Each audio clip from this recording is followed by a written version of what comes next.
प्राथमिक शिक्षकांसाठी केंद्र सरकारच्या वतीनं CTET तर राज्य शासनाच्या वतीनं CET परीक्षा घेतली जाते। 8 फेब्रुवारी रोजी संपूर्ण देशभरात CTET परीक्षा होतीये। मात्र या परीक्षेसाठी उमेदवारांना परीक्षा केंद्र निवडीचं स्वातंत्र्य दिलेलं नाही। कोल्हापुरातील स्थानिक परीक्षार्थी उमेदवारांना पुणे मुंबई बरोबरच राज्यातील अन्य शहरातील परीक्षा केंद्र देण्यात आली आहेत। तसंच काही उमेदवारांना चक्क गोव्यातील परीक्षा केंद्र मिळालंय। केंद्रीय माध्यमिक शिक्षण मंडळाच्या या नियोजन शून्य कारभारामुळे शिक्षक वर्गामध्ये संतापाची लाट पसरली आहे। सर्वोच्च न्यायालयानं 1 सप्टेंबर 2025 रोजी दिलेल्या एका निकालामुळे शिक्षक वर्गासाठी TET म्हणजेच शिक्षक पात्रता चाचणी परीक्षा सक्तीची केली आहे। सध्या सेवेत असणाऱ्या आणि शिक्षण क्षेत्रात नव्यानं कार्यरत होणाऱ्या उमेदवारांसाठी ही परीक्षा न्यायालयाच्या निकालामुळे शासनानं सक्तीची केली आहे।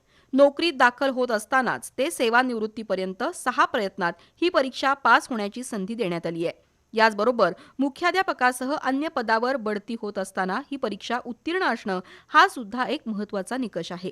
सध्या सेवेत असणारे जे शिक्षक 53 वर्षाचे आहेत किंवा जे येत्या 5 वर्षात सेवानिवृत्त होत आहेत त्यांना TET परीक्षेतून वगळण्यात आलंय।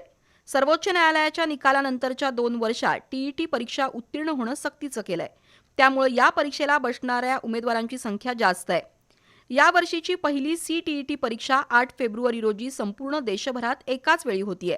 त्यासाठी ऑनलाईन फॉर्म भरले जात आहेत, मात्र यामध्ये परीक्षार्थी उमेदवारांना परीक्षा केंद्र निवडीचं स्वातंत्र्यच दिलेलं नाही। कोल्हापूर जिल्ह्यातूनही मोठ्या प्रमाणावर CTET परीक्षेसाठी ऑनलाईन उमेदवारी अर्ज दाखल होत आहेत। बहुसंख्य उमेदवार स्थानिक पातळीबरोबरच आपल्या शेजारील सांगली, सातारा, सोलापूर शहर अशी जवळच्या परीक्षा केंद्रांना पसंती देत आहेत। मात्र या परीक्षेचं नियोजन करणाऱ्या समन्वय यंत्रणेनं मनमानी पद्धतीनं परीक्षार्थी उमेदवारांना पुणे मुंबई यासारखी दूरच्या अंतरावरची परीक्षा केंद्र दिली आहेत। इतकंच नव्हे तर काही उमेदवारांना गोव्यासारख्या परराज्यातील परीक्षा केंद्र दिली आहेत। त्यामुळे उमेदवारांसोबतच शिक्षक नेते सुद्धा नाराज असून त्यांनी परीक्षा परिषदेनं निर्णय बदलला नाही तर आंदोलन छेडण्याचा इशारा दिलाय। TET आणि CTET ह्या 2 वेगवेगळ्या परीक्षा असल्या तरी त्या समकक्ष मांडल्यामुळं उद्या 8 तारखेला होणाऱ्या ह्या परीक्षेला ज्या उमेदवारांनी आवेदनपत्र भरलेले आहेत या आवेदनपत्रामध्ये खऱ्या अर्थानं आपला जिल्हा सेंटर म्हणून निवडण्यासाठी किंवा शहर म्हणून निवडण्यासाठी ऑप्शन दिला जात होता, परंतु या परीक्षेमध्ये तो ऑप्शन दिला गेलेला नाही। हा ऑप्शन न दिल्या गेल्यामुळं बऱ्याच लोकांना कोल्हापूर जिल्ह्यातल्या मुंबई हे सेंटर आलेलं आहे, काही लोकांना गोवा हे सेंटर आलेलं आहे।